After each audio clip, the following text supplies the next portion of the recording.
मातृतंत्र से पितृतंत्र। मानव सभ्यता के उन्मेष के साथ ही साथ उनके सामने और भी कतिपय सामाजिक समस्याएं खड़ी हुई थी। प्रथम और प्रधान समस्या थी विभिन्न जनपदों और पर्वतों पर निवास करने वाले विभिन्न गोष्ठियों के लोगों के बीच का संघर्ष। आरंभ में लोग सुरक्षित आश्रय के लिए पर्वत की कंदराओं में निवास करते थे। अग्नि के आविष्कार के पूर्व तक वे रात्र को डर के कारण गुफाओं में समय व्यतीत किया करते थे और अंधेरा होते ही गुफा में प्रवेश कर जाते थे और एक बड़ा सा पत्थर लाकर गुफा का मुंह बंद कर दिया करते थे। उन दिनों लोग बहुत ही असहाय थे। उनकी शारीरिक शक्ति कई जीवों की अपेक्षा कम थी।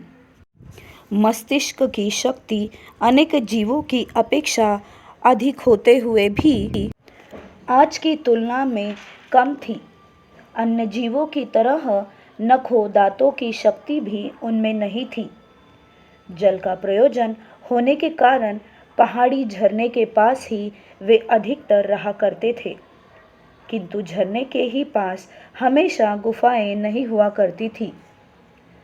समतल में नदी तीर पर रहने पर जल की समस्या नहीं रहती, किंतु रात के समय वहां सुरक्षा बहुत कम रहती थी। इसीलिए लोगों को परिस्थिति के दबाव के कारण समतल में या दो पहाड़ों की मध्यवर्ती उपत्यका या आदित्यका में धीरे धीरे स्थानांतरण होना पड़ा। वहां उन्होंने पक्षियों की देखा देखी पेड़ों के ऊपर पेड़, पत्ते, डाल, टहनियाँ डालकर निवास करना शुरू किया। संभवतः सभ्यता के पथ पर मनुष्य का प्रथम पदक्षेप यही था। गुफा में अधिकार जमाने पेड़ों पर दाखल करने के लिए गोष्ठी गोष्ठी के बीच दंगा हंगामा हो जाया करता था। लड़ाई का स्वरूप भी प्रागैतिहासिक किस्म का हुआ करता था, नखों और दांतों से। प्राचीन ब्रिटेन के साथ प्राचीन आइबेरिया की जो संधि हुई थी उसमें भी उल्लेख था कि वे एक दूसरे को संकट के समय दांतों, नाखूनों से, ढेलों, पत्थरों से सहायता करेंगे। इसीलिए उस युग में लोगों की संख्या वृद्धि की आवश्यकता विकट रूप में आ पड़ी थी।